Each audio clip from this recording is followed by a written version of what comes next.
இயேசு கிறிஸ்து விலையேறப்பெற்ற நாமத்திலே இந்த மாதத்தில் கடைசி கர்த்தருடைய நாளிலே நாம் இப்படியாக கூடி கர்த்தரை ஆராதிக்கும்படியாக கர்த்தர் நமக்கு கிருபை பாராட்டினார். அதற்காக கர்த்தரை நாம் ஸ்தோத்தரிப்போம். கடந்த 2 மாதங்களாக, இந்த வருடத்தின் 2 மாதங்களாக கர்த்தர் நம்மை கண்மணி போல பாதுகாத்திருக்கிறார். இன்றைய தின செய்திக்காக யூதாவின் புத்தகத்துக்கு திருப்பிக் கொள்வோம். புக் ஆஃப் ஜூடா 3ஆம் வசனத்தை வாசிப்போம். பொதுவான ரட்சிப்பை குறித்து உங்களுக்கு எழுதும்படி நான் மிகவும் கருத்துள்ளவனாய் இருக்கிறேன். பரிசுத்தவான்களுக்கு ஒரு விசை ஒப்புக் கொடுக்கப்பட்ட விசுவாசத்திற்காக நீங்கள் தைரியமாய் போராட வேண்டும் என்று உங்களுக்கு எழுதி உணர்த்துவது எனக்கு அவசியமாய் கண்டது. போதும். 1 தீமோத்தேயு 6ஆம் அதிகாரம் 12ஆம் வசனம். 1 தீமோத்தேயு 6ஆம் அதிகாரம் 12ஆம் வசனம். விசுவாசத்தில் நல்ல போராட்டத்தை போராடு, நித்திய ஜீவனை பற்றிக்கொள், அதற்காகவே நீ அழைக்கப்பட்டாய். அநேக சாட்சிகளுக்கு முன்பாக நல்ல அறிக்கை பண்ணுவமாய் இருக்கிறாய். ஜெபிப்போம். எங்கள் அன்பின் பரலோக பிதாவே, இந்த காலை நேரத்துக்காக ஸ்தோத்திரிக்கிறோம்.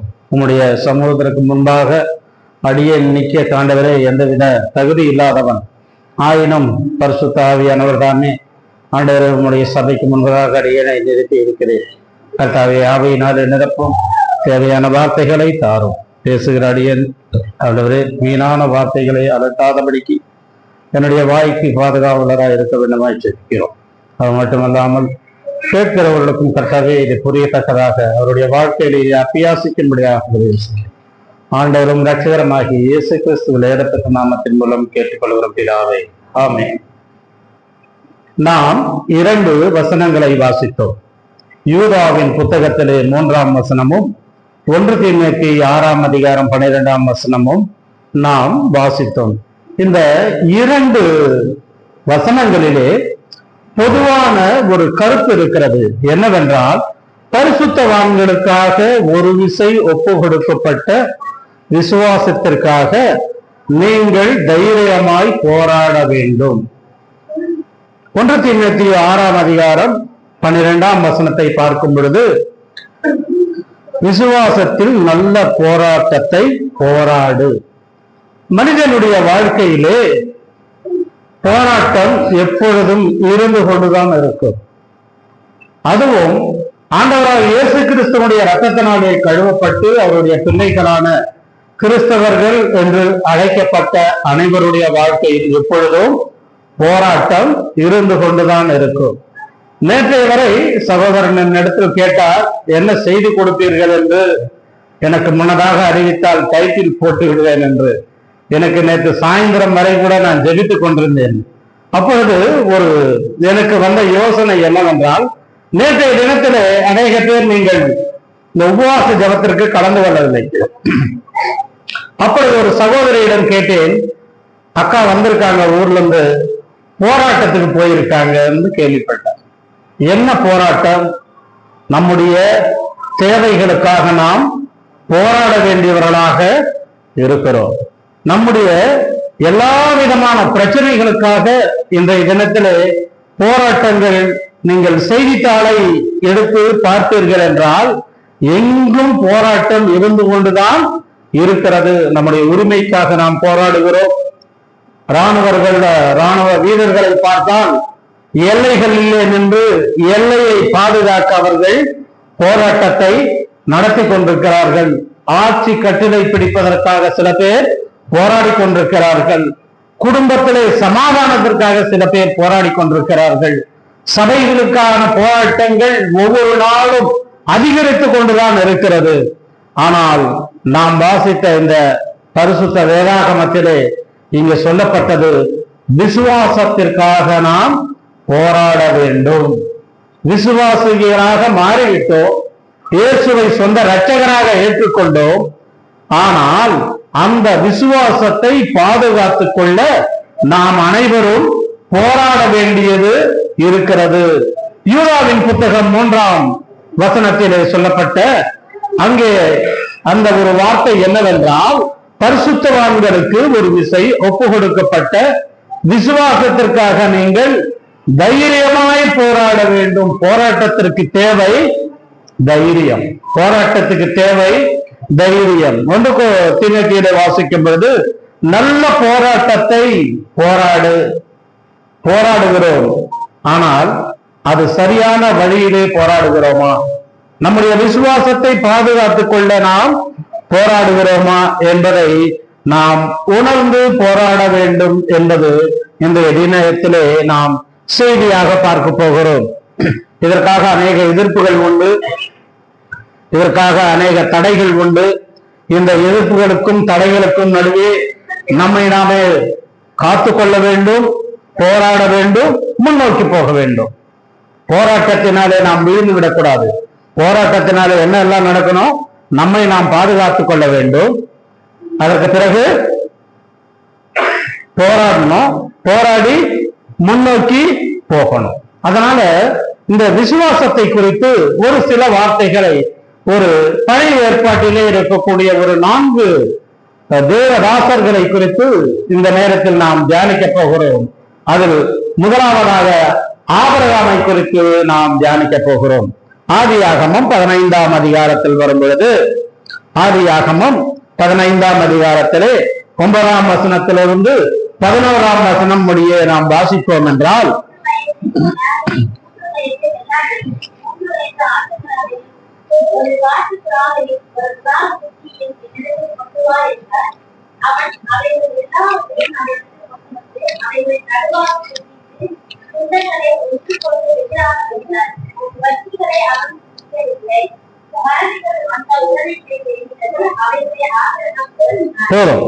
இங்கே ஒரு போராட்டத்தை பார்க்கிறோம். நாம் சாதாரணமாக வாசித்தால் இது ஒரு போராட்டமாகவே நமக்கு தெரியாது. கர்த்தருக்காக உடன்படிக்கை செய்யும்படியாக ஒரு காணிக்கையை கொண்டு வர சொல்லுகிறார். அந்த காணிக்கையை ஆபிரகாம் கொண்டு வருகிறார்.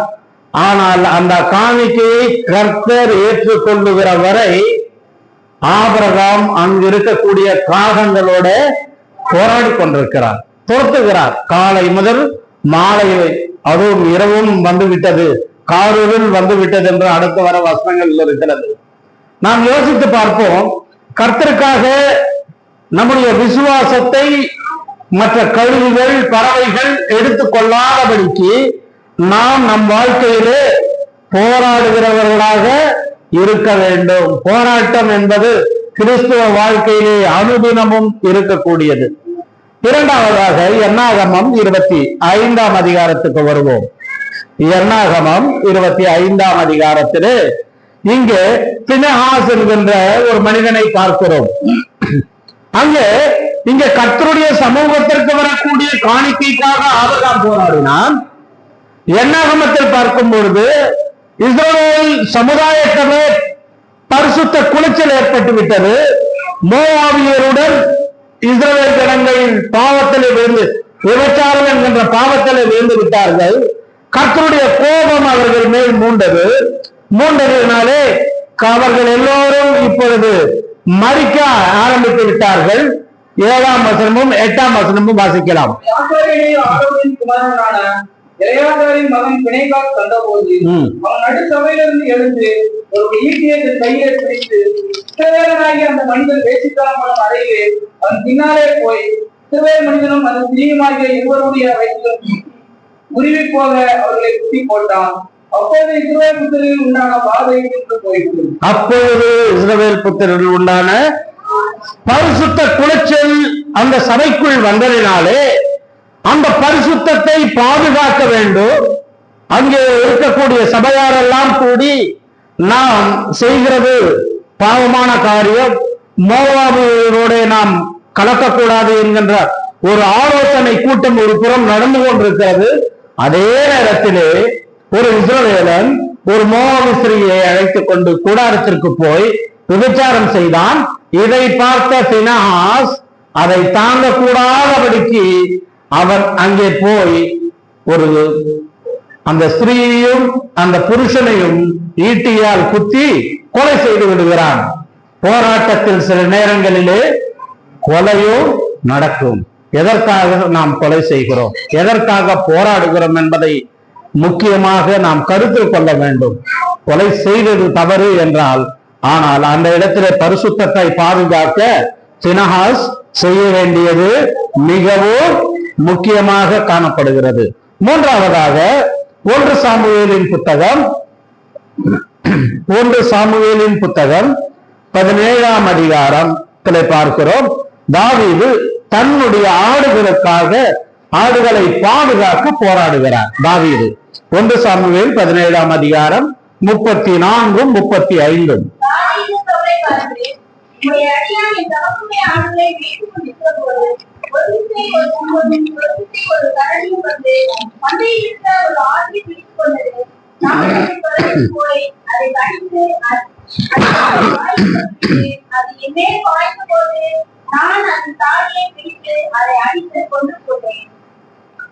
இங்கே தாவீது ராஜா தனக்கு கொடுக்கப்பட்ட வேலையிலே உத்தமனாய் இருக்க தன் தகப்பனாருக்கு கணக்கு ஒப்பு கொடுக்க வேண்டிய இடத்தில் காணப்படுகிறான். உன்னிடத்தில் இத்தனை ஆடுகளை கொடுத்தேன், இந்த ஆடுகள் எங்கே என்று கேட்டால் என்ன பதில் சொல்லுவது? அதற்காக வரக்கூடிய தடங்கள் எதுவா இருந்தாலும் தன் ஜீவனை அவன் பொருட்படுத்தாமல் அந்த ஆடுகளை பாதுகாத்தான். என்ன எல்லாம் வந்தது? ஒரு செங்கல், ஒரு விசை, ஒரு கரடி, ஒரு விசை வந்தது. அதன் மேல் அவன் போராட்டம் நடத்தினான் என்று வேதத்தில் பார்க்கிறோம். நான்காவதாக 2 சாமுவேலின் புத்தகம் 23ஆம் அதிகாரத்துக்கு வருவோம். 2 சாமுவேலின் புத்தகம் 23ஆம் அதிகாரம்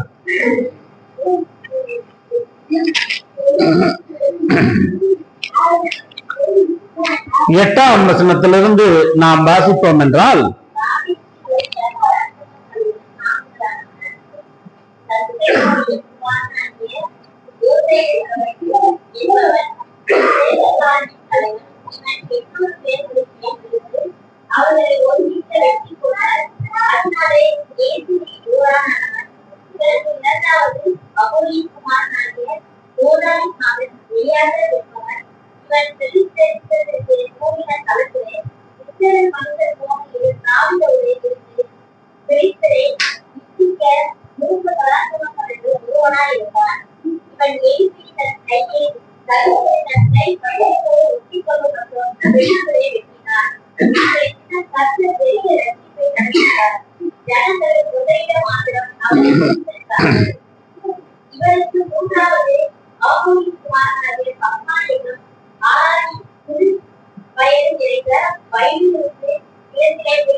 போதும் சகோதரர்.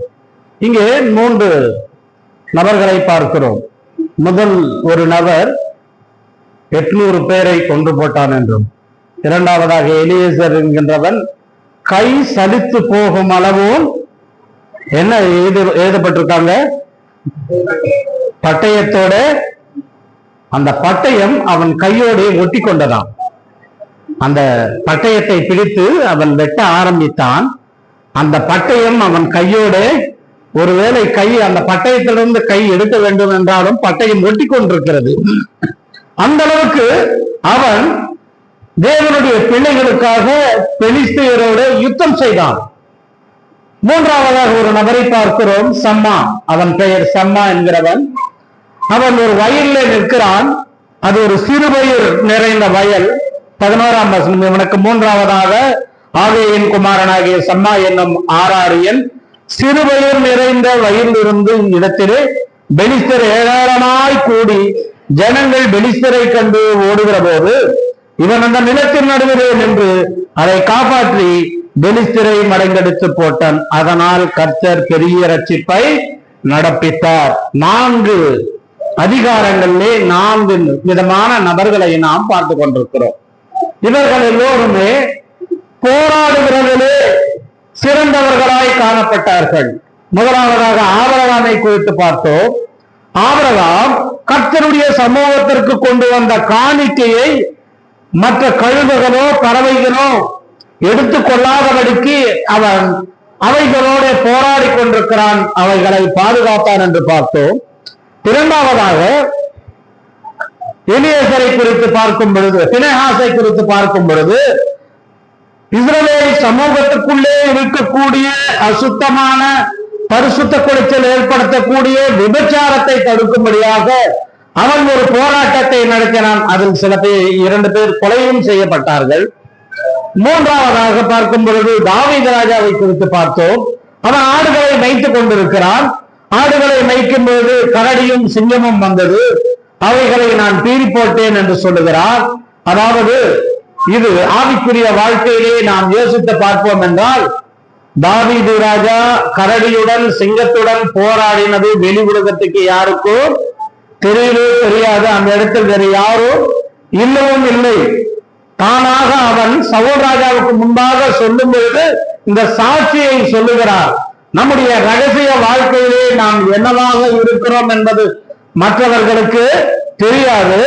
ஆனால் ரகசிய வாழ்க்கையிலே இருக்கக்கூடிய பாவத்தை மேற்கொண்டால் மட்டும்தான் பரிசுத்த வாழ்க்கையிலே ஆவிக்குரிய வாழ்க்கையிலே இருக்கக்கூடிய மற்றவர்களை நம்மால் எதிர்க்க முடியும்.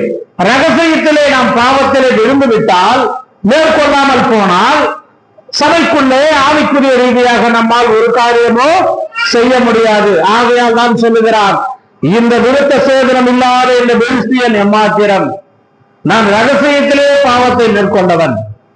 இது சபைக்கு முன்பாக இருக்கக்கூடிய இந்த பெலிஸ்தியன் எம்மாத்திரம் என்று போராடுகிறான். நான்காவதாக செம்மா என்கின்ற ஒருவனை குறித்து பார்த்தோம். இந்த செம்மா என்பவன் தன்னுடைய ஜனங்களின் ஆகாரத்திற்காக சிறுவயல் இருக்கக்கூடிய வயல் அவர்கள் ஒருவேளை எரித்து விட்டால் அந்த வருடத்திற்கான ஆகாரம் தன் ஜனங்களுக்கு இல்லாமல் போகும். இதற்காக செம்மா என்பவன் அந்த வயலிலே நின்று, அந்த நிலத்து நடுவிலே நின்று அதை காப்பாற்றி பெலிஸ்தரை மடங்கடித்தான் என்று பார்க்கிறோம். ஒவ்வொன்றும் ஒவ்வொரு விதம்.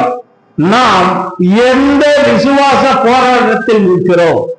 இதைதான் நாம் இன்றைய தினத்திலே கற்றுக்கொள்ள வேண்டிய பாடம். நம்முடைய சொந்த வாழ்க்கையிலே நடக்கக்கூடிய பிரச்சனைகளிலே சொந்த விருப்புகளை அப்புற தள்ளி கர்த்தருக்கென்று நாம் தனிப்பட்ட வாழ்க்கையிலே, குடும்ப வாழ்க்கையிலே, சபையின் வாழ்க்கையிலே எப்படி நம்முடைய விசுவாசத்தை நாம் பாதுகாக்கிறோம்? ஆகாரத்திற்காக செம்மா என்பவனை குறித்து பார்த்தோம். கணக்கு ஒப்பு கொடுக்க வேண்டியதா இருக்கிறதுனாலே தாவீது ஆடுகளுக்காக போராடினான். பரிசுத்தத்தை நிலைநிறுத்துவதற்காக பினெகாஸ் போராடினான். ஆபிரகாமோ கர்த்தருக்கு செலுத்த வேண்டிய காணிக்கையை மற்றவர்கள் எடுத்துக்கொள்ளாதபடிக்கு பாதுகாப்பதிலே போராடினான் என்கின்றதை நாம் மிக சுருக்கமாக பார்த்தோம். இந்த நாளத்தையும் இன்றைய தினத்திலே தியானிக்க வேண்டும் என்றால் நமக்கு நேரம் போதாது. ஆகையாலே ஆதியாகமத்தில் சொன்ன ஆபிரகாமை குறித்து மட்டும் நாம் இன்றைய தினத்திலே தியானிக்க போகிறோம். ஆபிரகாம் குறித்து தியானிக்கும் போது ஆதியாகமம் 15ஆம் அதிகாரம் 9ஆம் வசனத்திற்கு வந்து விடுவோம்.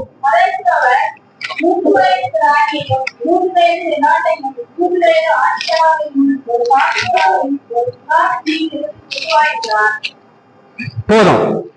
இங்க இந்த 15ஆம் அதிகாரம் ஒரு அற்புதமான அதிகாரம். நாம் கடந்த 2 வருடத்திற்கு முன்பதாக இந்த ஒரு வார்த்தையை வைத்து சில நாட்கள் தியானித்தோம். முதல் வசனத்தை நாம் தியானித்தோம். கர்த்தருடைய வார்த்தை ஆபிரகாமுக்கு தரிசனமாகி, அவர் ஆபிரகாமே நீ பயப்படாதே, நான் உனக்கு கேடகமும் உனக்கு மகா பெரிய பலனுமாய் இருக்கிறேன் என்றார். ஏன் கர்த்தர் பயப்படாது? இந்த வேதாகமத்திலேயே பயப்படாது என்கின்ற சொல்லப்பட்ட முதல் வார்த்தை இந்த இடத்துல தான் இருக்கு. அதுக்கு முன்னாடி எங்குமே ஆண்டவர் பயப்படாது என்று தேற்றினதாக எங்கும் எழுதப்படவில்லை. 15வது அதிகாரம் முதல் வசனத்தில் தான் பயப்படாது என்கின்ற வார்த்தை வருகிறது. அதற்கு பிறகு அநேக தரம் பழைய ஏற்பாட்டிலும் புதிய ஏற்பாட்டிலும் அது சொல்லப்படுகிறது. ஏன் அவன் பயப்பட்டான்? எதற்காக பயப்பட்டான் என்றால், நீங்கள் 14ஆம் அதிகாரத்தை முழுவதும் வாசித்து பார்த்தால் சோதோமா ராஜாவுக்கு விரோதமாக 5 ராஜாக்கள் வருகிறார்கள்.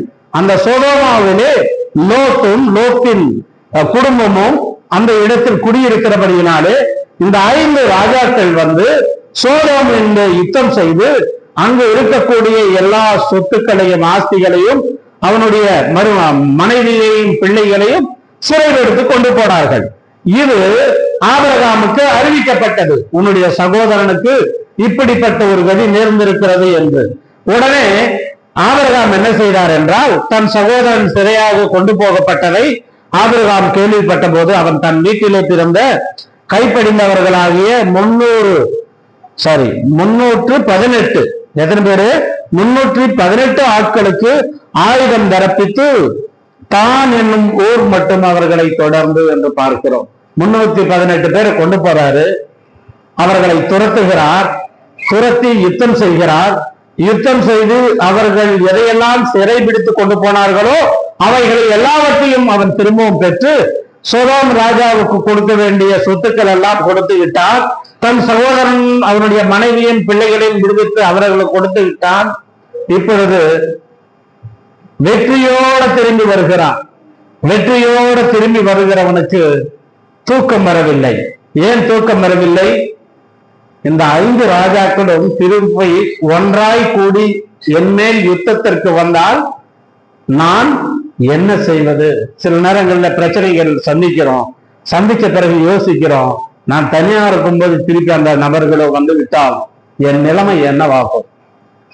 இதைதான் ஆபிரகாம் யோசித்தான். யோசிக்கும் பொழுது தரிசனம், கர்த்தருடைய வார்த்தை ஆபிரகாமுக்கு தரிசனத்தில் உண்டாகி, தரிசனத்தில் என்பது அவன் சொப்பனத்தில், அவனுடைய சொப்பனத்தில் உண்டாகி, ஆபிரகாமே நீ பயப்படாதே. எப்பொழுதும் ஒரு வெற்றிக்கு பின்பு ஒரு பயம் இருக்கத்தான் செய்யும்.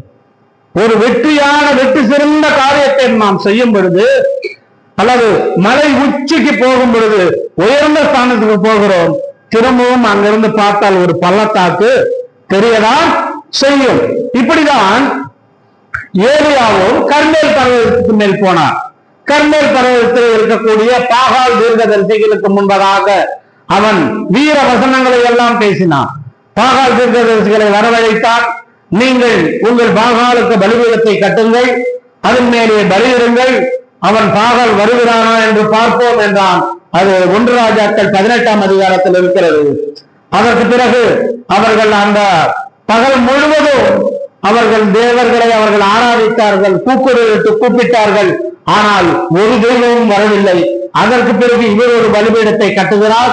பலிபீடத்திலே கட்டகைகள் அடுக்கப்பட்டு அதன் மேல் பலியிடப்பட்டதை வைத்து இவர் கர்த்தரை நோக்கி கூப்பிடும் பொழுது கர்த்தர் வானத்தில் இருந்து அக்கினியை அனுப்பினார். அக்கினி பலிபீடத்தை பட்சித்து போட்டது என்று பார்க்கிறோம். இது ஒரு பெரிய வெற்றி. இது ஆவிக்குரிய ரீதியாக ஒரு பெரிய வெற்றி. அதற்கு பிறகு 40ஆம் வசனம் நினைக்கிறேன், 1 ராஜாக்கள். அப்பொழுது எலியா அவர்களை நோக்கி, பாகாலின் தீர்க்கதரிசியில் ஒருவனை தப்பிப்பவராக அவர்களை பிடியுங்கள் என்றார். அவர்களை பிடிப்போது எலியா அவர்களை கீழே கீசோன் ஆற்றங்கரையிலே வெட்டி போட்டான். ஒரு பெரிய வெற்றி. பாகால் கர்த்தருக்கு விரோதமான தெய்வம், பாகால் விக்கிரக ஆராதனைக்குரியது.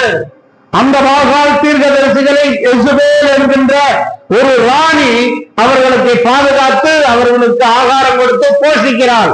அப்படிப்பட்ட தீர்க்கதரிசிகளை இவன் கொலை செய்து விட்டான். ராணி விட்டுருவாங்களா? 19ஆம் அதிகாரம் 2ஆம் வசனம்.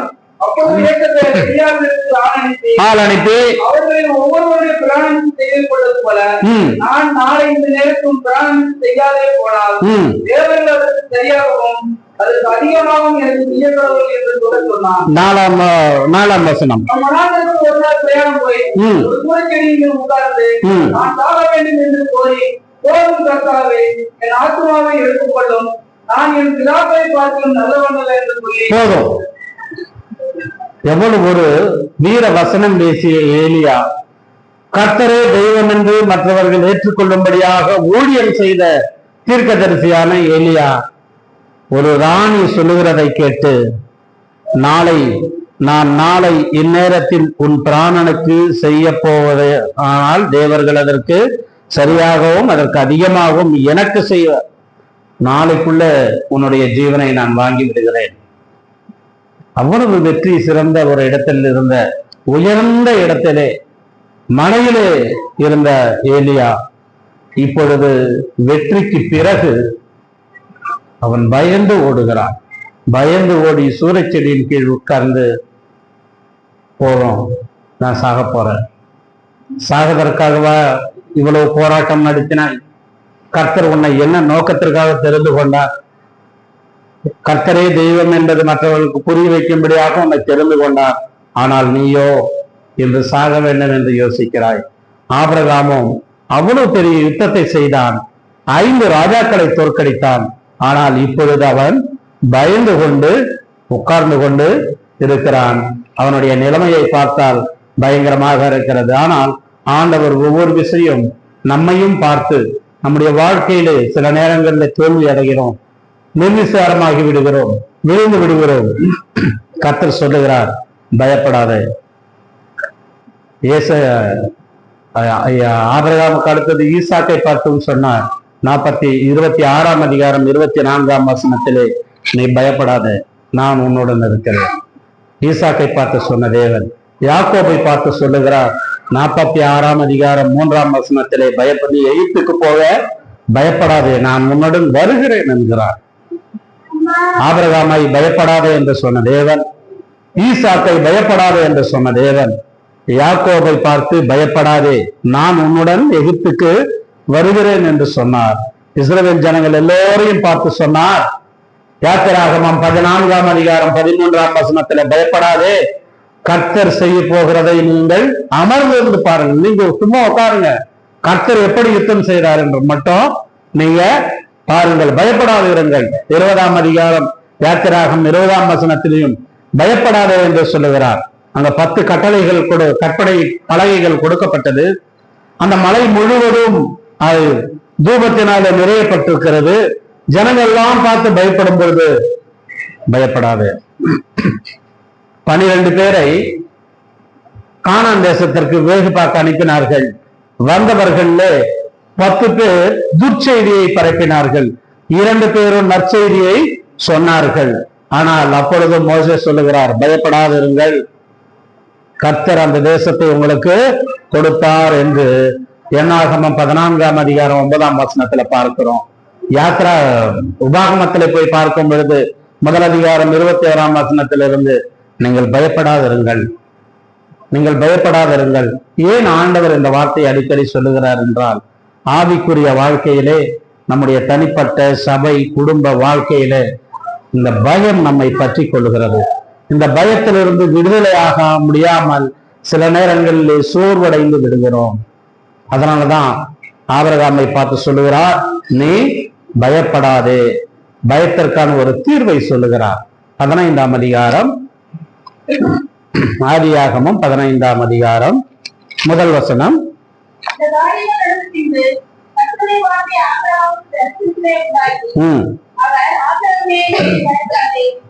நான் உனக்கு கேடகம். ஏன் பயப்படாதன்னு சொல்ற? தீர்வு சொல்லுகிறார். நான் உனக்கு கேடகம் என்றால் யுத்தத்திலே பயன்படுத்தக்கூடிய, தன்மேல் வரக்கூடிய ஆயுதங்களை தடுக்கக்கூடிய ஒரு பொருள்தான் கேடகம். ஒருவேளை ஈட்டிகள் வரலாம், பட்டயத்தினால வெட்டலாம். இந்த கேடகமானது எல்லாவற்றையும் தடுத்து கொண்டிருக்கும். இப்ப கர்த்தர் சொல்றாரு, நீ பயப்படாது, நான் உனக்கு கேடகம் என்றால் என்ன அர்த்தம்னா, உனக்கு வரக்கூடியதெல்லாம் நான் தாங்கிக் கொள்ளுகிறேன், எனக்கு வரட்டும், நான் அதை பார்த்துக் கொள்ளுகிறேன். ஒரு தீர்வை சொல்லுகிறார், ஐ ஆம் தை ஷீல்ட், நான் தான் உனக்கு கேடகமாய் இருக்கிறேன். அடுத்தது நாம் வாசிக்கும் பொழுது 2ஆம் வசனத்துல சொல்லுகிறார், கர்த்தராகிய ஆண்டவரே, அடியேனுக்கு என்ன தருவீர்? நிர்விசாரம். முதலாவதாக பயம், 2வதாக நிர்விசாரம், சோர்வு என்று வைத்துக் கொள்ளலாம். நான் இவ்வளவு சம்பாதிச்சிருக்கேன், நீங்க கேடகமா இருந்து எனக்கு எல்லாம் பாதுகாக்கிறீங்க, இல்ல உனக்கு மகா பெரிய பரணமா இருக்கிறேன்னு சொல்றீங்க. இவ்வளவு இருந்தும் எனக்கு என்ன பிரயோஜனம்? எனக்கு என்ன பிரயோஜனம்? நான் பிள்ளை இல்லாமல் இருக்கிறேனே. தமஸ்கு ஊரானாகிய இந்த எலியேசர் என் வீட்டு விசாரணைக்காரனாய் இருக்கிறானே என்றான். 2வது நிர்விசாரம். நிர்விசாரத்திற்கு கர்த்தர் பதில் சொல்லுகிறார். 3ஆம் வசனம், தேவரீர் எனக்கு புத்திர சந்தானம் அருளவில்லை, இதோ என் வீட்டிலே பிறந்த என் பிள்ளை எனக்கு சுதந்திரவாளியாய் இருக்கிறான் என்றான். 4ஆம் வசனம், அப்பொழுது கர்த்தருடைய வார்த்தை அவனுக்கு உண்டாகி, இவன் உனக்கு சுதந்திரவாளி அல்ல, உன் கற்ப பிறப்பா இருப்பவனே உனக்கு சுதந்திரவாளிய. அதாவது முதல்ல என்ன பார்த்தோம், நான் உனக்கு கேடகம் என்று சொல்லுகிறார். ஐ ஆம் த ஷீல்டு என்று சொன்னவரு இப்போ ஐ வில் கிவ், நான் உனக்கு கொடுக்க போறேன், நான் உனக்கு தரப்போகிறேன், உனக்கு ஒரு சுதந்திரவாளியை தரப்போகிறேன். பயத்தில் இருந்தவனுக்கு ஒரு தீர்வை சொல்லுகிறார். நான் கேடகமா இருக்கேன், பயப்படாதே. இப்ப நிர்விசாரமா இருக்கக்கூடியவனுக்கு சொல்லுகிறார், நான் உனக்கு தரப்போகிறேன், நீ அதை பத்தி கவலைப்படாதே. கவலைகள் மனிதனை அமுக்கி விடுகிறது, அவன் வளர விடாமல் பண்ணுகிறது. கவலை ஒரு மனிதனுடைய இரண்டாக பிளக்கிறது என்று நான் புத்தகத்தில் வாசித்தேன். கவலை என்பது மனிதனை இரண்டாக பிளக்கும்படியாக செய்துவிடும். அவனுடைய தொண்டையை அழுத்தி இக்குரல் வெளியே வர முடியாத அளவுக்கு அந்த தொண்டையிலே கரகரப்பாக அவன் பேசக்கூடிய வார்த்தை அவன் கவலையிலே காணப்படுகிறான் என்பதை தெரிகிறது. இப்படிப்பட்ட கவலைகளை குறித்து கர்த்தருக்கு சித்தமானால் வருங்காலங்களில் நாம் பார்க்கலாம். அதனால்தான் ஆண்டவர் சொல்றாரு, நீங்கள் எதற்கோ கவலைப்படாதிருங்கள், வானத்து பறவைகளை அண்ணாந்து பாருங்கள், அவைகள் விதைப்பதில்லை, அறுப்பதும் இல்லை, களஞ்சியத்திலே சேர்ப்பதும் இல்லை, அவைகளுக்கு பிழை பூட்டும் உங்கள் பரமபிதா. யார் பரமபிதா? நம்முடைய பரமபிதா அவைகளுக்கு பிழை பூட்டுவார், நம்மை விட்டு விடுவாரா? அதைதான் இங்க சொல்லப்படுகிறது. உனக்கு நான் கேடகமா இருக்கிறேன், பயப்படவனுக்கு சொல்றாரு. இப்ப நிர்விசாரமா இருக்கக்கூடியவனுக்கு என்ன சொல்றாரு, நான் உனக்கு ஒரு புத்திரனை தருவேன் என்பதை சொல்லுகிறார். 8ஆம் வசனத்துக்கு வருவோம்.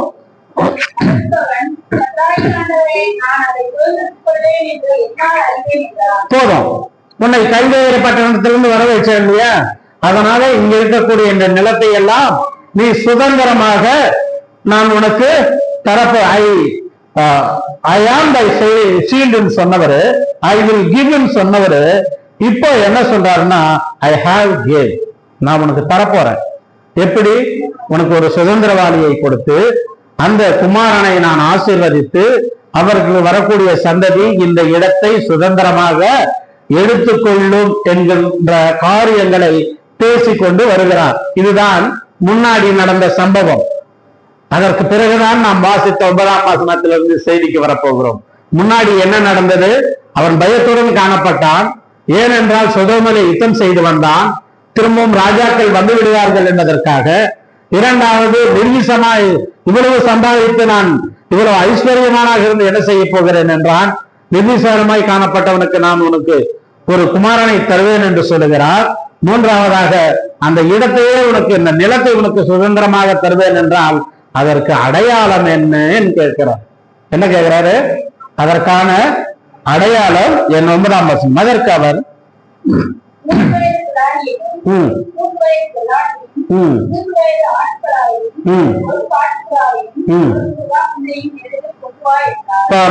கொண்டு வா, போதும். அவன் அவைகள் எல்லாவற்றையும் ஒரு இடத்தில் கொண்டு வந்து, போதும், அதோட நெத்திக்கலாம் நம்ம. இப்போ கர்த்தர் ஒரு உடன்படிக்கையை செய்ய போகிறார். கர்த்தர் ஒரு உடன்படிக்கையை செய்ய போகிறார். யாருடன்? ஆபிரகாமுடன். ஒருவேளை உடன்படிக்கை என்றால் என்ன?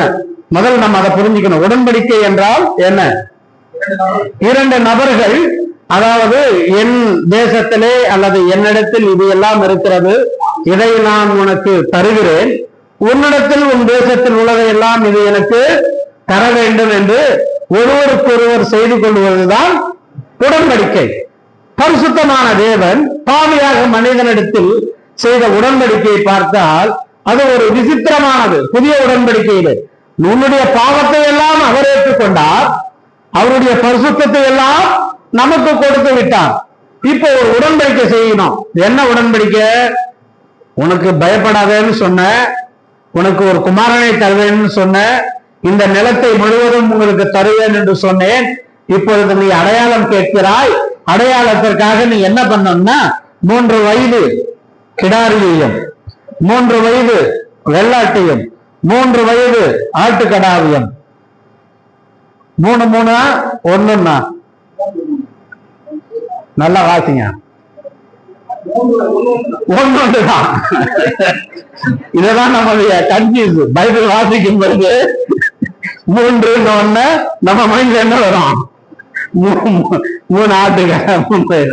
ஆனா எல்லாவற்றையும் ஒவ்வொன்றுதான்.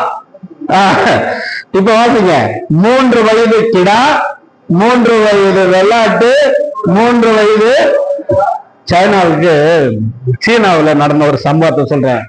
ஒரு ப்ரொஃபசர் இங்க இருந்து அங்க சீனாவுக்கு போயிருக்காராம். போன உடனே அங்க ஒரு ஸ்கூலை பார்க்க போயிருக்காரு. ஸ்கூல் எப்படி எல்லாம் நடத்துறாங்கன்னு. அங்க போன உடனே அந்த போர்டுல ஒரு யானை இது வரைஞ்சி வச்சிருந்த உடனே இவரை கேட்டாங்களாம், இது என்னன்னு. எலிஃபென்ட் வரான். என்ன சொன்னாராம்? எலிஃபென்ட் வரான். அங்க இருக்கிற ஒரு குழந்தையை எழுப்பி இது என்னன்னாரா? The picture of elephant. அது எலிஃபென்ட், அதாவது யானை படம். அது யானை அல்ல. ஆனா நான் என்ன சொல்றேன், இதை பார்த்த உடனே யானைன்னு போதிக்கிறேன். இதான் நம்ம ஸ்கூல்ல இருக்க நம்ம சொல்லிட்டு இருக்கோம் இல்ல, இது யானைன்னு சொல்லிட்டு இருக்கோம். அந்த குழந்தைங்க எப்படி கத்து கொடுத்துருக்காங்க பாருங்க. அந்த குழந்தை என்ன சொல்லிச்சு? அது யானை படம், அது யானை அல்ல. இப்போ 3 வயது கிடான்னா வயசுக்குதான் இங்க சொல்லப்பட்டிருக்கிறது. எல்லாத்துலயும் ஒவ்வொன்னாதான் எடுத்துட்டு வர சொல்லியிருக்காரு. சரி, 3 எடுத்துட்டு வந்து வாசிங்க. எல்லாவற்றையும் அவருக்கு கொண்டு வந்து அவை நடுவாக துண்டித்து துண்டங்களை ஒன்றுக்கு ஒன்று எதிராக வைத்தார். வச்சிகளை அவர் துண்டிக்கவில்லை. போதும். இங்க ஒரு கிடாவை கொண்டு வந்து நடுவாக வெட்டினான். இந்த பக்கம் ஒண்ணு, இந்த பக்கம் ஒண்ணு. அதுக்கப்புறம் என்ன இருக்காங்க? வெள்ளாடு 2ஆக வெட்டினான். இந்த பக்கம் ஒரு துண்டு, இந்த பக்கம் ஒரு துண்டு. அதுக்கு பிறகு ஆட்டுக்கடாவை வெட்டினான். அதையும் இந்த பக்கம் ஒன்று, அந்த பக்கம் ஒண்ணு. ஏன் இப்படி செய்யணும்? ஏன் இப்படி செய்யணும்? இந்த பக்கம் அதுதான் ரத்தத்தினாலான உடன்படிக்கை. பழைய ஏற்பாட்டின்படி ரத்தத்தினாலான உடன்படிக்கை. ஒரு உடன்படிக்கை செய்யும் பொழுது அவர்கள் கிடாவை வெட்டி 2 புறமாக வைத்து, அப்பொழுது அவர், அதாவது நமக்கு கொடுப்பேன் என்று சொன்னவரும் நான் வாங்குகிறேன் என்று சொன்னவர் இருவரும் கைகளை பிடித்து கொண்டு அதற்கு இடையிலே நடந்து போய் வர வேண்டும். சரியா? நடந்து போய் வர வேண்டும். ஒருவேளை அந்த உடன்படிக்கையை அந்த இருவரிலே ஒருவர் மீறிவிட்டால், செய்யாமல் தவறிவிட்டால், இந்த ஆடுகளுக்கும் மாடுகளுக்கும் என்ன நேர்ந்ததோ அப்படியாக உன்னை துண்டாக நான் வெட்டுவேன் என்பதுதான் உடன்படிக்கை. அதுதான் உடன்படிக்கை. இப்பொழுது கர்த்தர் இப்படியாக ஒரு உடன்படிக்கை செய்ய போறேன், நீ என்ன பண்ற? 2 பக்கமும் வைத்து இரு என்ன. அடுத்த வசனம் வாசிப்போம். பறவைகள் எதுக்கு? அங்க என்ன இருக்கு? மாமிசம் இருக்கு இல்லையா? இப்ப எல்லாம் பெரிய பில்டிங் கட்டி வீட்டுக்குள்ளேயே எல்லாம் கறி ஆஞ்சி எல்லாம் கழுவி வீட்டுக்குள்ளேயே வச்சிடறோம். தண்ணியை மட்டும் கொண்டு வந்து வெளியே வச்சிடறோம். கிராமங்கள்லாம் அப்படி இல்லை. வெளியே உட்காந்து கறி ஆகிடுவாங்க. ஒரு நாள் ஆகிட்டு இருக்கேன், ஒரு காக்கா வந்து தலையில கொத்தி, என்ன நான் தான் இப்படி துரத்திக்கிட்டே இருக்கிறேன், தலையில கொத்தி இங்க ஓட்ட போட்டு போயிடுச்சு. பறவைகளுக்கு மாமிசமும் ரத்த வாடையும் என்றால் உடனே தெரிந்துவிடும். அதற்காக பறவைகள் வந்தது.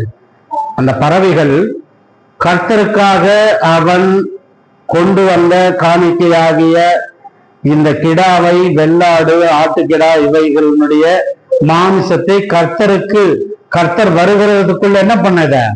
கர்த்தருக்கு இடத்துல போகாதபடிக்கு எடுத்துடணும். இது யாருடைய வேலை? பிசாசானவனுடைய வேலை. ஏனென்றால் உடன்படிக்கை செய்யக்கூடியவர்களுக்கு நடுவே நடக்கக்கூடிய அந்த காரியத்தை நடக்க விடாதபடிக்கு பண்ணணும்.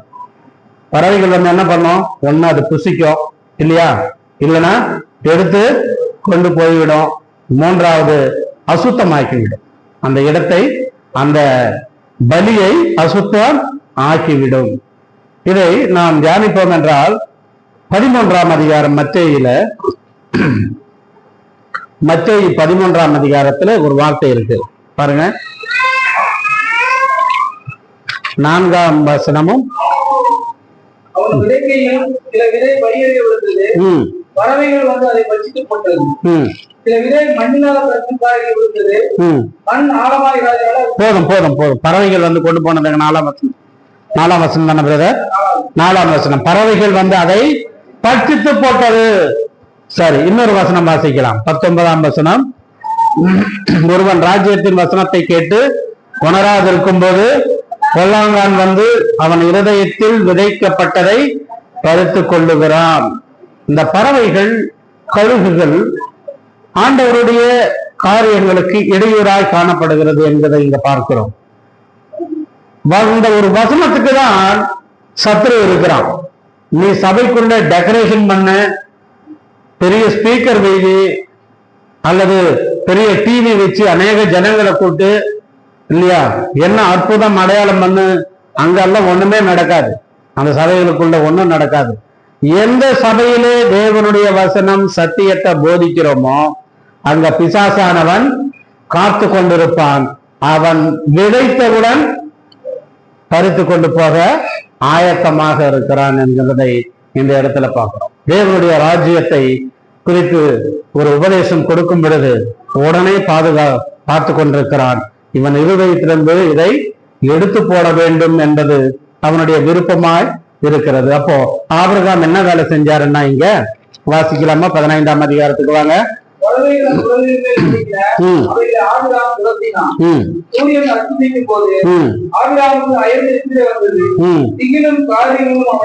போதும் போதும் போதும். எப்ப ஆரம்பிச்சாரு? தரிசனத்துல ஆண்டவர் சொன்னாரு. அப்போ விடியற் காலத்திலேயே அவர் ஆரம்பிச்சிருக்காரு. விடியற் காலத்திலே அவர் ஆரம்பித்திருக்கிறார் என்பதை நாம் பார்க்கலாம். ஏன்னா 5ஆம் வசனத்துல அது பார்க்கலாம். 15ஆம் அதிகாரம் 5ஆம் வசனத்திலே அவன் வெளியே வந்து அப்போ எப்பொழுது இது நடந்திருக்கும்? எப்போது நட்சத்திரங்கள் இருந்திருக்கும்? விடியற் அதிகாலை முடிஞ்ச உடனே இவரு ஆண்டவர் சொன்ன எல்லா வேலையும் செஞ்சாரு. இப்போ வருகிறேன், இதோ நான் சீக்கிரமாய் வருகிறேன் சொன்ன ஆண்டவர் இன்னும் வரல. இதோ நான் சீக்கிரமாய் வருகிறேன், அவனுக்கு தக்க பலன் என்னுடன் கூட வரும். நாம தான் காத்துட்டு இருக்கோம். எப்போ ரட்சிக்கப்பட்டதுல இருந்து காத்துக்கிட்டே இருக்கோம், இன்னும் ஆண்டவர் வருவார். அதே போல ஆண்டவரை சூரியன் அஸ்தமிக்கும் போது காலையிலிருந்து சாயந்தரம் வரல என்ன வேலை செஞ்சார் ஆபிரகாம்னா, அங்க உட்காந்து காக்கா ஓட்டிட்டு இருக்காரு, பறவைகளை ஓட்டிட்டு இருக்காரு இல்லையா, கழுகுல ஓட்டிட்டு இருக்காரு. இது வேற யாரும் நம்பியும் விட்டு போயிட முடியாது. ஏன்னா அவன் சரியா காவல் காக்கல்னா என்ன நடக்கும்? கர்த்தர் வரும்பொழுது அது அசுத்தமாய் காணப்படும். கர்த்தர் ஒருவேளை வந்தாருன்னா, உடன்படிக்கை செய்ய வந்தாருன்னா அது அசுத்தமாய் காணப்படும். ஒரு ஊழியக்காரர் காலையில தொடங்கி சூரியன் அஸ்தமிக்கும் வரை அந்த பலிகளை வைத்து அவர் இடத்துல உட்கார்ந்து கொண்டு அவர் வருகிற பறவை எல்லாம் தோட்டி கொண்டே இருக்கிறார். எவ்வளவு நேரம் செய்ய முடியும் இந்த வேலை? எவ்வளவு நேரம் செய்ய முடியும்? காலையிலிருந்து சாயந்தரம் வரலாம். இவர் அழுப்புது, அசதியாகி இவருக்கு என்ன வந்துச்சா? தூக்கம் வந்துச்சா? இவரு அயர்ந்து தூங்குகிறார். அடுத்த வசனம் வாசிங்க அப்படியே.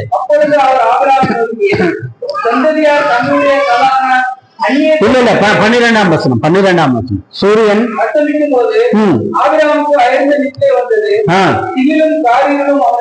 போதும். அஸ்தமிக்கும் என்பது மாலை நேரம். இங்க காரியம் என்பது இரவாகி விட்டது. விடியற் காலையில ஆரம்பிச்ச ஊழியம் அவர் காத்து கொண்டிருக்கிறார். கர்த்தர் வருவார் இந்த உடன்படிக்கை செய்யணும் எல்லாத்தையும் ஆயத்தம் பண்ணி விசுவாசத்தோட காத்து கொண்டிருக்கிறார். வரவே இல்லை. மாலை சூரியன் அஸ்தமிக்கும் வேலை ஆயிடுச்சு. இவருக்கு சூழ்ந்து போய் தூக்கம் வருது. இப்ப காரியம் சூழ்ந்து கொண்டது என்றால் ஆண்டவராகிய இயேசு கிறிஸ்து எப்போ வருவேன்னு சொன்னாரு? திருடனை போல வருவேன் இல்லையா? சேவல் கூற நேரமா இருக்கலாம், நடு ராத்திய ஜாமமா இருக்கலாம், எப்போ வருவேன்னு தெரியாது. அதனால ரட்சிக்கப்பட்ட ஒவ்வொரு விசுவாசியும் இந்த விசுவாசத்தை பாதுகாத்துக் கொள்ள நாம் ரட்சிக்கப்பட்டது முதல் கர்த்தருடைய வருகை மட்டும் அதை மற்ற பிசாசுக்குரிய காரியங்கள் அவர்கள் எடுத்துக்கொள்ளாதபடிக்கு நாம் பாதுகாக்கணும். அவைகளை திறத்து கொண்டே இருக்கணும். இல்லைன்னா நம்முடைய பரிசுத்த வாழ்க்கை விசுவாசமும் அசுத்தமாகிவிடும். பிசாசு கொண்டு போய் விடுவான். கர்த்தர் வரும்பொழுது நாம் பரிசுத்தம் இல்லாமல் காணப்படும். அதனாலதான் இவர் பறவைகளை துரத்திக்கிட்டே இருக்காரு. அப்போ கர்த்தருக்கு செலுத்த வேண்டியவைகளை அவருக்கு சேராதபடிக்கு அபகரிக்க பறவைகள் கழுகுகளை பிசாசானவன் பயன்படுத்துவான். ஒரு சின்ன உதாரணம் சொல்றேன். ஒரு மூத்த சகோதரன் அவருடைய அலுவலகத்துல வேலை செஞ்சுக்கிட்டு இருக்காரு. அப்போ ரிப்பன் பில்டிங்ல, நான் சொல்றது 1950 நடந்த ஒரு சம்பவம். ரிப்பன் பில்டிங்ல ஒரு அதிகாரியாக வேலை செய்கிறார். அந்த காலத்திலேயே ஆர் ராஜமணின்னு ஒரு சகோதரன், கிறிஸ்டியன் பேட்டைக்கு சேர்ந்தவர். அவருடைய வாழ்க்கை நான் வாசித்து பார்க்கும்போது இதை நான் கற்றுக்கொண்டேன். ரிப்பன் பில்டிங்ல அவர் கீழாக வேலை செய்யக்கூடியவர் என்ன பண்ணிட்டாருன்னா, தாமதமாக வேலைக்கு வந்தார். அதனால் இவர் அதிகாரி கோவப்பட்டு அவரை சத்தம் போட்டு சொன்னாராம், நான் உனக்கு மெமோ இஷ்யூ பண்ணிடுவேன், அப்படின்னு சொல்லி சத்தம் போட்ட உடனே அவரு ரொம்ப அமைதியா இருந்தாராம். உன் இஷ்டத்துக்கு டெய்லி லேட்டா வர என்ன நினைச்சிட்டு இருக்கா அவனு சத்தம் போட்டு போயிட்டாரு. முடிஞ்சு போச்சு. இது திங்கட்கிழமை நடந்தது. ஞாயிற்றுக்கிழமையிலே இந்த சகோதரன் ஆலயத்திற்கு போனார் கர்த்தரை ஆராதிக்க. கர்த்தருடைய பந்தியில பங்கெடுக்கிறதுக்கு முன்பதாக செய்தி கொடுப்பாங்க இல்லையா, இப்ப செய்தி கொடுப்பாங்க இல்லையா, அந்த செய்தியில சொன்னார், உன் சகோதரனிடத்தில் உனக்கு குறை உண்டா என்றால் நீ அவனோட போர் சரி செய்து கொண்டு வந்து அதற்கு பிறகு உன் காணிக்கையை செலுத்து. நீ இன்னும் அங்க சரி பண்ணலையே. போன திங்கட்கிழமை அவரை சொன்ன, நீ அதை மறந்துட்ட. இப்ப ஆண்டவர் பேசுறாரு, ஒரு குறை உண்டென்றால் நீ போய் அவனுடன் சரி செய்து கொண்டு வந்து அந்த காணிக்கையை போடு, இல்லைன்னா அந்த காணிக்கை அங்கேயே வைத்தாரு. இப்ப நான் காணிக்கை கொண்டு வந்திருக்கேன், நான் போடுறதா வேணாவா, பண்டிகையில பங்கெடுக்கணுமா வேணாவா, இவ்வளவு பிரச்சனைகள் அவருக்குள்ள ஓடிக்கிட்டே இருக்கு. உடனே அவர் என்ன பண்ணாருன்னா, முதல்ல அவர்கிட்ட போய், சரி காணிக்கை விட எது பெருசு, சமாதானம் பெரியது, அதனால அவரோட நான் சரி செய்து கொண்டு வருகிறேன் என்று போனாராம். அப்போ அந்த காலத்துல இப்ப மாதிரி டூ வீலர் பைக் அதெல்லாம் கிடையாது, கை ரிக்ஷா தான் இருக்குமா. ஒரு ரிக்ஷாக்காரனை கூப்பிட்டு ரிக்ஷால உட்காந்துக்கிட்டு வேகமா அவங்க வீட்டுக்கு போனாராம். அந்த அட்ரஸை கண்டுபிடிச்சு பேர் சொல்லி கதவை தட்டுறாராம். அவர் நினைச்சிட்டாராம், மெமோ ஆபீஸ்ல தரான்னு அவர் வீட்டுக்கே கொண்டு இருக்கு அப்படின்னு கதவையே திறக்கலையா. அப்புறம் பேர் சொல்லி தட்டி, நான் தான் இப்ப வந்திருக்கேன், சொல்லுங்க ஐயா இவ்வளவு தூரம் ஏன் வந்திருக்கீங்க. அவருக்கு ஒரு ஆர்டினரி கிளர்க்கு, அந்த கிளர்க்கு இவ்வளவு தூரம் ஐயா வந்திருக்கீங்க. இவர் சொன்னாராம், இல்ல நான் சர்ச்சைக்கு போனேன், அங்க பிரசங்கம் பண்ணிட்டு இருக்காங்க, உன் சகோதரனிடத்தில் ஒரு குறை இருந்தால் நீ போய் உன் பட்சத்தில் ஒரு குறை இருந்தால் நீ போய் அவனுடன் சரி செய்து கொண்டு வந்து பலிபீடத்தின் மேலே தனி காணிக்க போடுன்னு சொல்லப்பட்டிருக்கு. அதனால ஆண்டவர் என்னோட பேசினாரு. கடந்த வாரத்திலே நான் பேசினது தவறுதான், என்னை தயவாய் மன்னித்து விடு. நீ மன்னிச்சுட்டேன்னு சொன்னாதான் நான் போய் வேகமா திருப்பி பந்தியில பங்கெடுக்க முடியும், காணிக்கையும் போட முடியும். அவர் சொன்னாரு, ஐயா இதுக்கெல்லாம் ஐயா, நான் கீழே வேலை செய்யறாரு ஒரு வேலைக்காரன், என்கிட்ட போய் நீங்க மன்னிப்பு கேட்கறது சரியானு. இல்ல நீங்க சொல்லுங்க, நான் ஏத்துக்கிறேன். உடனே அவர் சரியா நான் மன்னிச்சுட்டேன்னு சொன்ன உடனே ரொம்ப சந்தோஷத்தோட வந்து திருப்பி அந்த ரிக்ஷாக்காரனை கூப்பிட்டு ரிக்ஷால உட்காந்துக்கிட்டு, இப்போ ரிக்ஷாக்காரன் ஓட்டிக்கிட்டே வரும்பொழுது ரிக்ஷாக்காரனுக்கு பணம் கொடுக்கணும். பிசாசு கேக்குறானா, கர்த்தருக்குன்னு எத்தனை வந்த காணிக்க இப்ப ரிக்ஷாக்காரனு கொடுக்க போற, கர்த்தருக்கு என்ன கொடுப்ப, கர்த்தருக்குன்னு நீ காணிக்க கொண்டு வந்த, அதை என்ன பண்ணிட்ட நடுவுல, இப்ப ரிக்ஷாக்காரனை கொடுக்க போற, கர்த்தருக்கு என்னத்தை கொடுக்க போற. விசுவாசினுடைய வாழ்க்கையில இப்படிப்பட்ட போராட்டங்கள். அவர் சொன்னாராம், இந்த காணிக்க பெருசு இல்ல, சமாதானம் தான் எனக்கு பெரிது, சமாதானத்தோட நான் காணிக்கை கொடுக்காவிட்டாலும் கர்த்தர் என்னை ஏற்றுக்கொள்வார். அதனால அவர் மனசாட்சியோட பேசிட்டு இருக்காராம். மனசுக்குள்ள அந்த பிசாசு பேசிக்கிட்டே இருக்கானா, இப்ப பாதி பணத்தை அவங்ககிட்ட கொடுக்க போற, மீதி பணம் தானே நீ சர்ச்சையில கொடுக்க போற, அப்ப கர்த்தருக்குன்னு ஏன் கொண்டு வந்த. இப்போ ஆபிரகாம் கொண்டு வந்து காணிக்கை இருபுறமும் வைத்து பிசாசானவன் பறவைகளையும் கழுகுகளையும் அனுப்பி கொண்டிருக்கிறான். அதை அசுத்தப்படுத்த எடுத்து செல்ல கர்த்தர் வரும்பொழுது ஒருவேளை காணாமல் போய்விட்டால் நான் என்ன செய்வது, போராடி கொண்டிருக்கிறார். காலையில முதல் கொண்டு மாலை வரை பறவைகளை துரத்தினான். துரத்தி துரத்தி துரத்தி அவன் சோர்வாகி விட்டு தூக்க நித்திரையே அடைந்து விட்டான். காரிருள் ஆகிவிட்டது. அடுத்த வசனம். அவர் ஆபிரகாமை நோக்கி, சந்ததியார் தங்களுடைய அல்லாத அங்கீகாரத்திலே பரதேசிகளாய் இருந்து 17ஆம் வசனம் மட்டும் வாசிக்கின்ற நேரம் ஆயிடும். அஸ்தமித்து காரிருள் உண்டான பின்பு இதோ புகைகிற சூளையையும் அந்த துண்டங்களின் நடுவே கடந்து போகிற அக்கினிவாளையும் தோன்றின. போதும். இப்ப ஆபிரகாமை காணோம். உடன்படிக்கை செய்ய வேண்டியவர்கள் இரு, கொடுப்பவர்கள் வாங்குறவர்கள். இப்ப கொடுப்பவர் வந்து விட்டார், வாங்குறவரு தூங்கி விட்டார். வாங்குறவரு தூங்கி விட்டார்.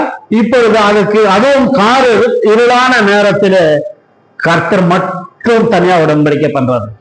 நிபந்தனை அற்றன பாவம் செய்த நமக்காக புதிய உடன்படிக்கையாக ஆண்டவராக இயேசு கிறிஸ்து ஒருவரே கல்வாரி சிலுவையிலே பலியானார்.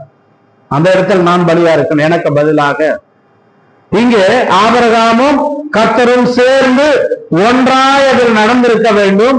அப்பொழுதுதான் உடன்படிக்கை நிறைவேறும். ஆனால் ஆபிரகாம் சோர்ந்து தூங்கிவிட்டார், காரிருள் ஆகிவிட்டது. காத்திருந்து காத்திருந்து பார்த்தால் என் குமாரனால் முடியவில்லை. அவர் மட்டும் உடன்படிக்கை பண்றார். சூரியன் அஸ்தமிக்கும், காரிருள் உண்டான பின்பு இதோ புகைகிற சூளையும் அந்த துண்டுகளின் நடுவே கடந்து போகிற அக்கினி ஜுவாலையோ தோன்றின. நிபந்தனையே கிடையாது. இப்போ ஒருவேளை ஆபிரகாம் நிபந்தனை மீறிவிட்டால் அந்த ஆடை போல கண்டங்களாக துண்டுகளாக வெட்டப்பட வேண்டும். இப்ப இல்ல, கர்த்தர் மட்டும்தான் நடக்கிறார் அந்த உடன்படிக்கையில. பழைய ஏற்பாடின் காலத்திலே உடன்படிக்கை இரத்தத்தினாலான உடன்படிக்கை. ஆனால் புதிய ஏற்பாட்டிலே ரத்தம் சிந்த இல்லாமல் பாவம் மன்னிப்பு இல்லை. ஆனால் கோழிகளின் ரத்தமோ ஆடுகளின் ரத்தமோ அல்ல.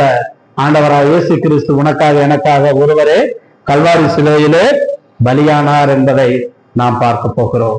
சபையிலே, நம்ம தனிப்பட்ட வாழ்க்கையிலே, நம்முடைய குடும்ப வாழ்க்கையிலே தேவனுக்கு சேர வேண்டிய நேரம், தேவனுக்கு கொடுக்க வேண்டிய காணிக்கை, தேவனுக்கு கொடுக்க வேண்டிய ஆராதனை, தேவனுக்கு செலுத்த வேண்டிய ஜெபம், இது எல்லாவற்றையும் எடுத்துக்கொள்ள அது பிசாசானவன் காத்து கொண்டிருக்கிறான். அவைகளை பாதுகாக்க வேண்டியது சகோதரன் பல தடவை சொன்னார். ஆராதித்தவர்களே ஆராதிக்கிறார்கள், இன்னும் சில பேர் ஆராதிக்கிற. அப்ப உங்க ஆராதனை யார் எடுத்துட்டு போயிட்டா? பிசாசானவன் எடுத்துக்கொண்டு போகிறான். ஒருவேளை நாம் சபையை எப்படி மாட்டிக்கிட்டா என்ன? இந்த சகோதரன் ஆராதிப்பார். இப்ப ஜபத்துல சொல்றீங்களா, இந்த சகோதரி, இந்த சகோதரன், அப்படி நிர்பந்தமாக ஆராதிக்க கூடாது. நானாக முன்வந்து கர்த்தருக்கு கொடுக்க வேண்டியதை கொடுக்க வேண்டும். கர்த்தருக்கு கொடுக்க வேண்டியது அந்த விசுவாச போராட்டத்திலே ஆபிரகாம் காலை முதற்கொண்டு மாலை வரை, காரிருள் வரும் வரை அவன் காத்து கொண்டிருந்தான். கர்த்தர் அதிலே அவனுடன் பார்த்து, இந்த குமாரன் மிகவும் சோர்வாய் காணப்படுகிறார் என்று அவர் மட்டும்தான் அந்த இடத்திலே உடன்படிக்கை செய்தார். நமது புதிய உடன்படிக்கையின் பிள்ளைகளாக இருக்கிறோம். இயேசு கிறிஸ்து ஒருவரே பலியானார். நம்முடைய ரத்தம் அசுத்தமான ரத்தம். பரிசுத்த ரத்தத்தை ஆண்டவராக இயேசு கிறிஸ்து சிந்தி எபிரேயர் 5ஆம் அதிகாரம் 9ஆம் வசனத்தை பார்க்கும் பொழுது அது ஒரு நித்திய ரட்சிப்பு என்று பார்க்கிறோம். 9ஆம் அதிகாரம் 12ஆம் வசனத்தை பார்க்கும் பொழுது நித்திய மீட்பு என்கின்ற வார்த்தை பயன்படுத்துகிறார். 9ஆம் அதிகாரம் எபிரேயர்ல 15ஆம் வசனத்தை பார்க்கும் பொழுது நித்திய சுதந்திரம் என்கின்றதை பார்க்கிறோம். 1 பேதுரு 5ஆம் அதிகாரம் 10ஆம் வசனத்திலே நித்திய மகிமை என்கின்ற வார்த்தைகளை பார்க்கிறோம். நித்திய மகிமைக்கு உங்களை அழைத்த தேவன், சகல கிருபை பொருந்திய தேவன், கொஞ்ச நாள் நீங்கள் பாட அனுபவித்த பின்பு உங்களை சீர்படுத்தி ஸ்திரப்படுத்தி நிலைநிறுத்தி பலப்படுத்தி நிலையை நிறுத்துவாராக. நித்திய மகிமை என்று பார்க்கிறோம். எனக்கு அருமையான தேவஜனமே, இந்த மதியான வேளையிலே கர்த்தருக்காக நாம் விசுவாச போராட்டத்தில் நிற்கிறோமா, அல்லது விசுவாச போராட்டம் வரும்பொழுது நழுவி விடுகிறோமா? காலை முதற்கொண்டு ரட்சிக்கப்பட்டது முதல் ஒன்று என் மரணம் வரணும், அல்லனா கர்த்தருடைய வருகை வரும் வரை விசுவாசிகள் போராடி கொண்டுதான் இருக்க வேண்டும். இதைதான் நாம் பேதுருல மன்னிக்கிறோம், தீமோத்தேயுல படித்தோம். விசுவாசத்தின் நல்ல போராட்டத்தை போராடு. ஒரு விசை ஒப்பு கொடுக்கப்பட்ட இந்த பரிசுத்தவான்களுக்கு ஒரு விசை ஒப்பு கொடுக்கப்பட்ட விசுவாசத்திற்காக அவர்கள் அந்த உபதேசத்திற்காக போராடணும். என்ன பிரதர் வாசிங்க? 3ஆம் வசனம். யூதா ரட்சிப்பை குறித்து உங்களுக்கு எழுதும்படி மிகவும் கருத்துள்ளவனாய் இருக்கிறேன். பரிசுத்தவான்களுக்கு ஒரு விசை ஒப்பு கொடுக்கப்பட்ட விசுவாசத்துக்காக நீங்கள் தைரியமாய் போராட. ஒரு விசை விசுவாசத்தை கருத்தில் கொடுத்து விட்டார். நீங்கள் விசுவாசத்தினால் ரட்சிக்கப்பட்டீர்கள். விசுவாசத்தினாலே ரட்சிக்கப்பட்டீர்கள். விசுவாசத்தினாலே கர்த்தருடைய பிள்ளைகளாக மாறினீர்கள். அந்த விசுவாசத்தை பாதுகாத்துக் கொள்ள கடைசியாக பவுல் சொல்லுகிற அந்த வார்த்தையை நாம் படித்து முடித்து விடலாம். 2 தீமோத்தேயு 4ஆம் அதிகாரம் 7ஆம் வசனம். 2 தீமோத்தேயு 4ஆம் அதிகாரம் 7ஆம் வசனம். விசுவாசத்தை 2 தீமோத்தேயு 4:7 பிரதர். விசுவாசத்தை போதும்.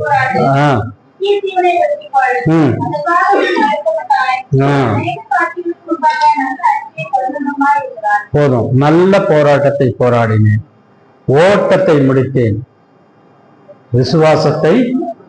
விசுவாசத்தை காத்துக்கொள்ள போராட வேண்டியிருக்கிறது. உன்னுடைய போராட்டம் நல்ல போராட்டமா இருக்க வேண்டும் என்றால் நீ விசுவாசத்தை பாதுகாத்து கொள்ள போராடணும். இதுதான் பவுல் சொல்றாரு. நல்ல போராட்டத்தை போராடினேன், ஓட்டத்தை முடித்தேன், விசுவாசத்தை காத்துக்கொண்டேன். நம் விசுவாசம் பாதுகாத்துக் கொள்கிறோமா? நம் விசுவாசத்தை அவிசுவாசிகளாக அடிக்கடி மாறி விடுகிறோமா? நாம் கர்த்தரிடத்துல ஜெபிப்போம், கர்த்தரை நோக்கி பார்ப்போம். ஆபிரகாம் காலை முதற்கொண்டு கர்த்தர் வருகிற வரை அவன் பறவைகளை துரத்தி கொண்டே இருந்தான். இருவராக செய்ய வேண்டிய உடன்படிக்கையை கர்த்தர் ஒருவராக நிபந்தனையற்ற ஒரு உடன்படிக்கையாக செய்து கொடுத்தார். நான் உனக்கு கேடகமாக இருக்கிறேன், நான் உனக்கு ஒரு சுதந்திரவாளியை தருவேன், இந்த நிலம் உனக்கு தருவேன், உன் சந்ததி இதை அவர்கள் சுதந்திரித்துக் கொள்வார்கள் என்கின்ற அந்த 3 வாக்குத்தத்தங்களை உடன்படிக்கையாக செய்து அவர் நிபந்தனையற்ற ஒரு உடன்படிக்கையாக செய்து கொடுத்தார். கண்களை மூடுவோம், கர்த்தரை நோக்கி பார்ப்போம். நம்முடைய விசுவாசத்தினுடைய போராட்டத்திலே நாம் எப்படி காணப்படுகிறோம்? விசுவாசத்தினுடைய போராட்டத்தில் நாம் எப்படி காணப்படுகிறோம்? அநேக தடைகள், அநேக பிரச்சனைகள் நம்மை தாக்கி கொண்டிருக்கிறது, தடுத்து கொண்டிருக்கிறது. எதையும் வரவிடாதபடிக்கு, விசுவாசத்தில் வளர விடாதபடிக்கு நம்முடைய நேரம் கர்த்தருக்கு கொடுக்காமல் வேறொரு வேலைக்காக கொடுக்கிறோம். நம்முடைய ஜெப நேரமும் கர்த்தருக்கு கொடுக்காமல் சில நேரங்களில் நம்முடைய சொந்த வாழ்க்கைக்காக செலவிடுகிறோம். நம்முடைய வேத வாசிப்பு அது கர்த்தருக்கு பிரியமானதா இருக்கிறது, ஆனால் அதற்கு நேரம் ஒதுக்கிறதே இல்லை. நம்முடைய ஆராதிக்கிறதே இல்லை. நம்முடைய காணிக்கை கர்த்தருக்கு கொடுப்பது குறைவுதான், நமக்கு பயன்படுத்துவது அதிகம்தான். இது எல்லாம் விசுவாசத்தினுடைய போராட்டங்கள்ல நீங்க கொண்டு வந்தீங்கன்னா என்னுடைய அளவுகோல் என்ன? விசுவாசத்துல என்னுடைய அளவுகோல் என்ன? நான் எதுவரை வளர்ந்திருக்கிறேன்? கர்த்தர் சொன்னார், இதோ நான் சீக்கிரமாய் வருகிறேன். ஆபிரகாமுக்கு சொன்னார், நீ ஆயத்தப்படுத்த நான் வருகிறேன் என்று. அவர் அந்த பகல் முழுவதும் அந்த இரவு வரை அவர் வரவே இல்லை. ஆனாலும் ஆபிரகாம் அதை ஒரு பறவையும் தொடாதபடிக்கு பாதுகாக்கிறார். அப்படியாக நாம் பாதுகாக்கிறோமா? நம்முடைய வசனத்தை, தேவனுடைய வசனத்தை இருதயத்திலிருந்து எடுத்து போட பொல்லாங்கான் ஒருவன் இருக்கிறான். எச்சரிக்கையா இருப்போம். கர்த்தரிடத்துல ஜெபித்து கர்த்தருக்கு நேரத்தை கொடுப்போம். புதன்கிழமை இங்க நாங்கள் சபையிலிருந்து ஜபமாக கூடுகிறோம், வேத ஆராய்ச்சியாக கூடுகிறோம். அநேக பேர் வருவதில்லை. அதே போல இப்பொழுது வெள்ளிக்கிழமை இரவுதோறும் 8:30 மணி அளவிலே நாங்கள் ஆன்லைன் மீட்டிங் நடத்துறோம், அதுக்கு வருகிறதில்லை. அசட்டை பண்ணுகிறோம். அந்த விசுவாசத்திலே கற்றுக்கொள்ள வேண்டும் என்கின்ற வாஞ்சியுடன் ஆரம்பிக்கிறோம், ஆனால் தொடர முடியாதபடிக்கு இடையூறாக நாமே காணப்படுகிறோம். கர்த்தர் நம்முடன் பேசுவாராக. நாம் அதற்கான நேரத்தை கர்த்தருக்கு கொடுப்போமாக. விசுவாசத்தினுடைய போராட்டத்திலே போராடுவோம். நல்ல போராட்டத்தை போராடாமே விசுவாசத்தை காத்துக்கொண்டு ஜெபிப்போம். எங்கள் அன்பின் பரலோக பிதாவே, இந்த காலை நேரத்துக்காக உம்மை ஸ்தோத்திரிக்க ஆண்டவரே. நாங்கள் ஆண்டவரே விசுவாசத்துக்காக போராட வேண்டும் என்று பவுல் சொன்ன விதமாக அந்த விசுவாசத்தை பாதுகாத்துக் கொள்ள நாங்கள் போராடணும். ஏனென்றால் பிசாசானவன் எனக்குள் இருக்கக்கூடிய வசனத்தை கொண்டு போய் என்னை அவிசுவாசமாக மாற்ற அவன் முயற்சித்து கொண்டிருக்கிறான். ஆண்டவரே, ஆபிரகாமை குறித்து பார்க்கும் பொழுது வாழ்க்கையில பயம் இருந்தது. நான் கேடகம் என்று சொன்னேன். எனக்கு என்ன இருக்கிறது ஆண்டவரே என்றான். நான் உனக்கு ஒரு குமாரனை தருவேன் என்றேன். ஆண்டவரே, அது மட்டுமல்ல, இந்த நிலத்தையும் இந்த இடம் முழுவதும் உனக்கு தருவேன் என்று, உன் சந்ததிக்கு தருவேன் என்று. அதற்காக ஆண்டவரே அவன் ஒரு அடையாளத்தை உடன்படிக்கையும் கேட்டான். அதற்கு பரலோகத்திலிருந்து நீங்க இறங்கி வந்தேன். உடன்படிக்கை, இரத்தத்தினாலான உடன்படிக்கை. இன்றைய தினத்திலே புதிய ஏற்பாட்டின் சபையிலே, புதிய ஏற்பாட்டின் விசுவாசிகளாக நாங்கள் ஆண்டவரே உம்முடைய இரத்தத்தினாலே இந்த உடன்படிக்கைக்குள் நாங்கள் வந்து விட்டோம். எங்களுக்காக சகலமும் நிபந்தனையற்றவராய் ஆண்டவராய் இயேசு கிறிஸ்து சிலுவையிலே மரித்து அவருடைய இரத்தத்தினாலே உடன்படிக்கை செய்து, இதோ என் இரத்தத்தினாலான புதிய உடன்படிக்கை, என் இரத்தத்தினாலான இந்த உடன்படிக்கையிலே இந்த பந்தியிலே பங்கெடுக்கிறவர்கள் அவர்களுடன் நான் வாசம் பண்ணுவேன், அவர்கள் எனக்குள் நிலைத்திருப்பார்கள் என்கின்ற உடைய வார்த்தைகளை நாங்கள் நினைவு கொள்கிறோம். அதன்படி கர்த்தாவே நாங்கள் உமக்குள் நிலைத்திருக்க உதவி செய்ய இந்த தினத்தில் கொண்டு வந்து ஒருவருக்காக ஸ்தோத்திரிக்கிறோம்.